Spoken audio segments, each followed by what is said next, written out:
അമ്മ മെലിഞ്ഞു പോയിരുന്നോ? അമ്മയുടെ ദേഹം ശോഷിച്ചു പോയിരുന്നുവോ? മലമയീ ശയ്യാച്ച സാംവത്സരി, എന്റെ മലമൂത്രത്തെ അമ്മ കൊല്ലക്കണക്കിന് കാലം ശയ്യയാക്കിയിരുന്നുവോ? ഇന്നത്തെ പാഠപുസ്തകങ്ങൾ ഇതൊന്നും തെരഞ്ഞിട്ട് കാര്യമില്ല. ഇന്നത്തെ വിദ്യാഭ്യാസത്തിൽ a+b²=a²+b²+2ab എന്ന് പഠിപ്പിക്കുന്ന തിരക്കിൽ അമ്മയാരെന്ന് പഠിപ്പിച്ചു കൊടുക്കാൻ ഒരു സംവിധാനവുമില്ല. അതുകൊണ്ട് അമ്മയെ വീടുകളിൽ നിന്ന് ആട്ടിപ്പുറത്താക്കുന്നവരൊക്കെ വിവരമില്ലാത്തവരും വിദ്യാഭ്യാസമില്ലാത്തവരുമാണെന്ന് ധരിക്കണ്ട. അവരൊക്കെ വലിയ ബഹുമതികളുടെ അക്ഷരക്കൂട്ടങ്ങളെ സ്വന്തം പേരിന്റെ അകമ്പടി ചേർത്ത് എഴുതി വെക്കുന്നവരും ബിരുദ കൂമ്പാരങ്ങളിൽ ജീവിക്കുന്നവരുമാണ്. പക്ഷെ അമ്മയെ തിരിച്ചറിയാൻ വേണ്ടത് വേറെ ഒരു ജ്ഞാനമാണ്, സ്നേഹത്തിന്റെ ഒരു ജ്ഞാനമാണ്. അമ്മ വീണ്ടും നിർബന്ധിച്ചപ്പോൾ ശങ്കരൻ ഒരു ശ്ലോകം ചൊല്ലി തന്റെ അമ്മക്ക് നന്ദി പറയുകയാണ് ചെയ്തത്. നമസ്തേ നമസ്തേ ജഗന്നാഥ വിഷ്ണു, നമസ്തേ നമസ്തേ ഗദാ ചക്രപാണേ, നമസ്തേ നമസ്തേ പ്രപന്നാർത്തിഹാരിൻ, സമസ്താപരാധം ക്ഷമസ്വാഖിലേശം, മുഖേ ചന്ദ്രഹാസം നഖേ ചന്ദ്രഭാസം, കരേ ചാരു ചക്രം സുരേഷാഭിവന്ദ്യം, ഭുജംഗേ ശയാനം ഭജേ പത്മനാഭം എന്ന് മകൻ ചൊല്ലുമ്പോ അമ്മയുടെ രണ്ട് കണ്ണിൽ നിന്നും കണ്ണുനീരിന്റെ പ്രവാഹമായിരുന്നു. അങ്ങനെയാണ് ആര്യാമ്പ കണ്ണടച്ചത് എന്ന് ചരിത്രം നമ്മോട് പറയുന്നു. പ്രവാചകൻ മുഹമ്മദ് നബി സല്ലല്ലാഹു അലൈഹി വസല്ലമയുടെ മുമ്പിൽ ചെന്ന് ഒരു ശിഷ്യൻ ചോദിച്ചു, ഞാൻ ആരോടാണ് ഏറ്റവും കൂടുതൽ നന്ദി കാണിക്കേണ്ടത്? ദൈവദൂതനായ മുഹമ്മദ് നബി സല്ലല്ലാഹു അലൈഹി വസല്ലം മറുപടി പറഞ്ഞു, നിന്റെ മാതാവിനോട്. ചോദ്യകർത്താവ് ചോദിച്ചു, പിന്നെ ആരോട്? രണ്ടാമത്തെ ആൾ ആരാണെന്നാണ് ചോദ്യകർത്താവിന് അറിയേണ്ടത്. പക്ഷേ അവിടുന്ന് പറഞ്ഞു, നിന്റെ മാതാവിനോട്. പിന്നെ ആരോട് എന്ന് ചോദിച്ചപ്പോ വീണ്ടും പറഞ്ഞു, നിന്റെ മാതാവിനോട്. നാലാമതും ചോദ്യകർത്താവ് ആവർത്തിച്ചു, ഇനി ആരോടാണ് നന്ദി കാണിക്കേണ്ടത്? അപ്പോൾ പറഞ്ഞു, പിതാവിനോട് എന്ന്. 3 വട്ടം മാതാവും 4ാമത് മാത്രം പിതാവ് പോലും കടന്നു വരുന്ന വ്യാഖ്യാനമില്ലാത്ത, വർണ്ണിക്കാൻ കഴിയാത്ത സുഹൃതത്തിന്റെ പേരാണ് അമ്മ എന്ന് പറയുന്നത്. ഒരു കുഞ്ഞ് ജന്മം പ്രാപിച്ച് കുഞ്ഞിനെ അമ്മ മടിയിലിരുത്തി കുഞ്ഞിന്റെ ചുണ്ടിൽ, നമ്മുടെയൊക്കെ ചുണ്ടിൽ ആദ്യത്തെ ദാഹം വൈദ്യുതി തരംഗം പോലെ ത്രസിക്കുമ്പോൾ, അതൊരു ഇലക്ട്രിക് വേവ് പോലെയാണ്.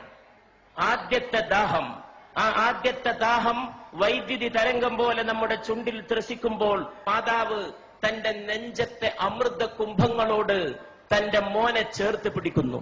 ചുണ്ടിന്റെ വൈദ്യുതിയുടെ ആദ്യദാഹം ത്രസിക്കുന്ന ആവേശത്തോടെ മാതാവിന്റെ ശരീരത്തോട് ചേരുമ്പോൾ അമ്മയുടെ ശരീരത്തിന്റെ ഓരോ സിരകളും ചേർന്ന് പാടുന്ന ഒരു സംഘഗാനമുണ്ട്. നീ അമ്മയാണ്, നീ അമ്മയാണ്, നീ അമ്മയാണ്. ഞാൻ വിശ്വസിക്കുന്നു ഈ ലോകത്തെ ഏറ്റവും വലിയ കലാമുഹൂർത്തം ആ സന്ദർഭമാണ്. The best artistic moment of human life, മാനവ ജീവിതത്തിന്റെ ഏറ്റവും ഉത്കൃഷ്ടമായ കലാമുഹൂർത്തം. അത് അമ്മയ്ക്ക് മാത്രം വശമുള്ളതാണ്, അതാർക്കും അവതരിപ്പിക്കാൻ കഴിയില്ല. ആ അമ്മയെ ആട്ടിപ്പുറത്താക്കുമ്പോൾ ഈ ലോകത്തെ ഓരോ മനുഷ്യനും ചിന്തിക്കാൻ കഴിയട്ടെ, 9.5 മാസത്തോളം നീ നിന്റെ മാതാവിന്റെ ഗർഭാശയത്തിൽ കഴിഞ്ഞ സമയത്ത് നിന്റെ ശരീരത്തിന് വേണ്ട ഊർജം നൽകാൻ, ആഹാരം നൽകാൻ അമ്മയുടെ ശരീരത്തിൽ നിന്നൊരു കേബിൾ വയറിട്ട് നൽകിയിരുന്നു നിന്റെ ദേഹത്തേക്ക്. ആ കേബിൾ വയറിലൂടെ നിനക്ക് ആഹാരം നൽകിയിരുന്നു, അന്നം നൽകിയിരുന്നു. അതിലൂടെയാണ് നീ ശ്വസിച്ചത്, അതിലൂടെയാണ് നീ പോഷകാംശം സ്വീകരിച്ചത്. നീ ജനിച്ചു വളർന്ന് വലിയ ആളായി ആകാശം മുട്ടുന്ന രീതിയിൽ വളർന്നപ്പെടും. നിന്റെ മാറത്ത് ദൈവം അതിന്റെ ഒരു മുദ്ര ബാക്കിയുണ്ടാകണമെന്ന് തീരുമാനിച്ചു. അതാണ് പൊക്കിൾ കുഴി. മാതാവിനെ ചവിട്ടാൻ കാലോങ്ങുന്നവന്റെ മാറത്തിരുന്ന് ഈ മുദ്ര തേങ്ങണം. ആ മുദ്ര മരിക്കുന്നവരെ, 9.5 മാസത്തെ ജീവത്യാഗത്തിന്റെ മുദ്ര, മനുഷ്യൻ മരിക്കുന്നവരെ അവന്റെ മാറത്ത് കിടക്കണം എന്ന് സർവേശ്വരൻ തീരുമാനിച്ചിരിക്കുന്നു. അച്ഛന്റെ മുദ്ര പോലും വേണമെങ്കിൽ ശരീരത്തിൽ നിന്ന് മാറ്റിയേക്കാം. മാതാവിന്റെ മുദ്രയെന്ന പൊക്കിൾ കുഴി മാറ്റാൻ ഈ ലോകത്ത് ഒരു ശസ്ത്രക്രിയ കൊണ്ടും സാധ്യമല്ല. അത്ര വലിയ അടയാളമായി അത് ജ്വലിച്ചു നിൽക്കുകയാണ്. ഈ നാട്ടിക കടപ്പുറത്ത് തടിച്ചുകൂടിയ സഹോദരങ്ങൾക്ക് മുമ്പിൽ എന്റെ വാക്കുകൾ അവസാനിപ്പിക്കുമ്പോൾ എനിക്കൊന്നേ പറയാനുള്ളൂ. ഈ ലോകത്തിന്റെ ഇന്നത്തെ ഏറ്റവും വലിയ പ്രശ്നം ഏതാണ്?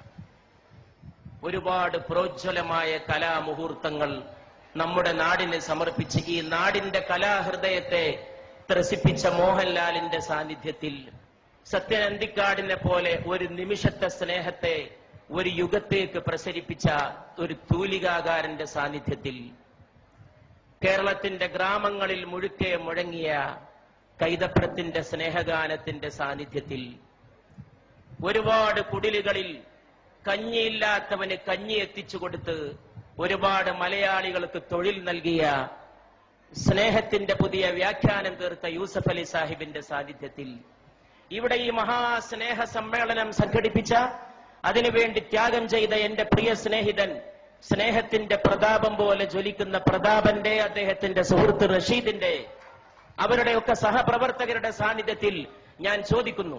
ഇവിടെ ചോദിക്കേണ്ട ചോദ്യം അതാണെന്ന് വിശ്വസിക്കുകയും അതിന് ഉത്തരം നൽകാൻ ശ്രമിക്കുകയും ചെയ്തുകൊണ്ട് ഞാൻ എന്റെ വാക്കുകൾ അവസാനിപ്പിക്കുകയാണ്. ഏതാണ് ഈ ലോകത്തിന്റെ ഏറ്റവും വലിയ പ്രശ്നം? അത് ദാരിദ്ര്യമല്ല. ഇഷ്ടം പോലെ പട്ടിണി ഇന്ന് ലോകത്തുണ്ട്. എന്റെ അടുത്തൊരു ചെറുപ്പക്കാരൻ വന്നിരുന്നു, ഒട്ടകത്തിന്റെ മലദ്വാരത്തിലേക്ക് വായ ചേർത്ത് നിൽക്കുന്ന ഒരു സുഡാനീസ് ബാലന്റെ ചിത്രവുമായിട്ട്. ഒട്ടകം വിസർജിക്കുന്നതിന് വേണ്ടി ആ വിസർജ്യം ആഹരിക്കാൻ കാത്തു നിൽക്കുകയാണ്. ദാരിദ്ര്യത്തിന്റെ പരമകാഷ്ഠ, ഒട്ടകത്തിന്റെ മലദ്വാരത്തോട് വായ ചേർത്ത് വെച്ച് നിൽക്കുന്ന സുഡാനിലെ ബാലൻ. എന്നിട്ടും ഞാൻ പറയുന്നു, ദാരിദ്ര്യമല്ല ഈ ലോകത്തിന്റെ പ്രശ്നം. ഈ ലോകത്തിന്റെ പ്രശ്നം ഇന്ന് ഒരുപാട് നിരക്ഷരരുണ്ടെങ്കിലും നിരക്ഷരതയുമല്ല ഈ ലോകത്തിന്റെ പ്രശ്നം എന്ന് ഞാൻ പറയും. ഈ ലോകത്തിന്റെ ഏറ്റവും വലിയ പ്രശ്നം തൊഴിലില്ലായ്മയില്ലെന്നും ഞാൻ പറയുന്നു. ഈ ലോകത്തിന്റെ പ്രശ്നം സ്നേഹശൂന്യതയാണ്.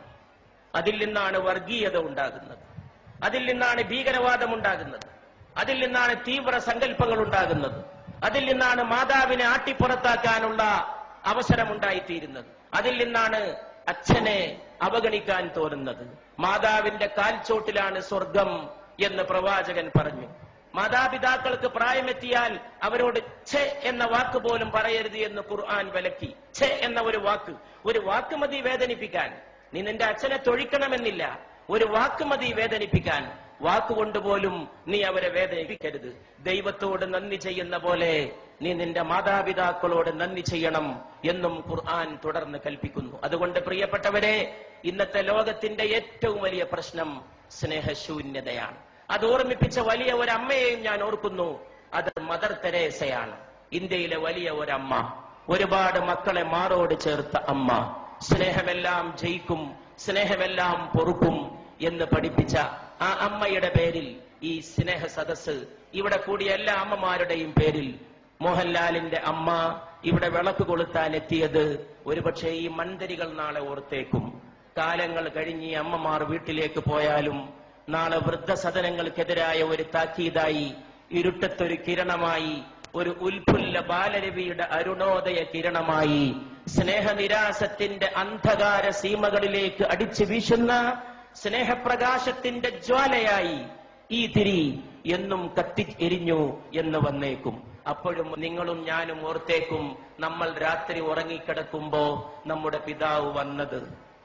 അർദ്ധരാത്രിക്ക് ശേഷം തൊട്ടിലിൽ കിടക്കുന്ന എന്നെയോ നിങ്ങളെയോ നോക്കി അമ്മയോട് അല്ലെങ്കിൽ ഉമ്മയോട്, അച്ഛൻ അല്ലെങ്കിൽ ബാപ്പ ചോദിച്ചത്, ഉപ്പ ചോദിച്ചത്, എന്റെ മോൻ ഉറങ്ങിയോ? എന്റെ മോൻ. ഈ ലോകത്ത് ട്രാൻസ്ലേഷൻ ഇല്ലാത്ത, പരിഭാഷയില്ലാത്ത ചില പദങ്ങളുണ്ട്, അതിൽപ്പെട്ടതാണിത്. ആ സമയത്ത് പാവം മാതാവ് പറഞ്ഞിരിക്കും, മോൻ ഉറങ്ങി അല്ലെങ്കിൽ മോൾ ഉറങ്ങി എന്ന്. അപ്പൊ ഈ പിതാവ് തൊട്ടിലിൽ നിന്ന് കുഞ്ഞിനെ, നിങ്ങളെ എന്നെ വാരിയെടുത്തത്, മൂക്കോട് ചേർത്ത് ഉമ്മ വെച്ചത്, കവിളത്തും നെറ്റിയിലും ശിരസിലുമല്ല, നമ്മുടെ കുഞ്ഞിക്കാലുകൾ മൂക്കോട് ചേർത്ത് വെച്ച് ആ പാവപ്പെട്ട മനുഷ്യൻ വിതുമ്പിയത്. അതിന്റെ ഒരു സ്നേഹത്തിന്റെ മുഹൂർത്തം ഓർമ്മയുണ്ടെങ്കിൽ കേരളത്തിലെ വൃദ്ധസദനങ്ങൾ മുഴുവൻ അടച്ചിടാനും അവിടെയുള്ള വൃദ്ധ ദമ്പതികളെ സ്വന്തം വീടുകളിലേക്ക് കൂട്ടിക്കൊണ്ടുപോകാനും ഇവിടുത്തെ മക്കൾക്ക് സാധിക്കുമായിരുന്നു എന്ന് ഞാൻ വിശ്വസിക്കുന്നു. ആ സമയത്തൊരു പക്ഷേ ഏതോ ഒരു കവി വിലപിച്ച പോലെ കാലവും വിലപിച്ചേക്കും.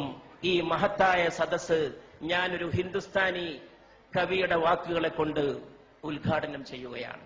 घर लौट के रोएंगे माँ बाप अकेले में, घर लौट के रोएंगे माँ बाप अकेले में.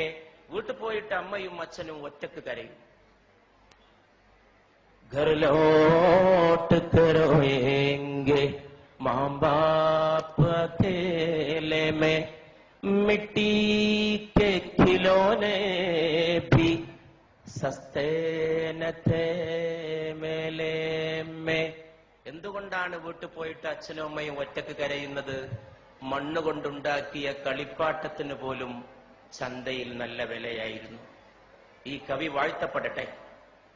മണ്ണുകൊണ്ടുണ്ടാക്കിയ കളിപ്പാട്ടത്തിന് പോലും ചന്തയിൽ നല്ല വിലയായിരുന്നു. മനുഷ്യരെ നിർമ്മിച്ചൊരുക്കുന്ന മാതാവിനും പിതാവിനും ഒരു വിലയുമില്ല. ആ കളിപ്പാട്ടത്തിന്റെ വിലയെങ്കിലും അമ്മയ്ക്കും അച്ഛനും തിരിച്ചേൽപ്പിക്കുന്ന മനോഹരമായ ഒരു പ്രഭാതത്തിന്റെ നാന്ദിയാകട്ടെ ഇന്നത്തെ വൈകുന്നേരത്തെ അസ്തമയ ശോഭ എന്ന പ്രാർത്ഥനയോടെ ഞാൻ എന്റെ വാക്കുകൾ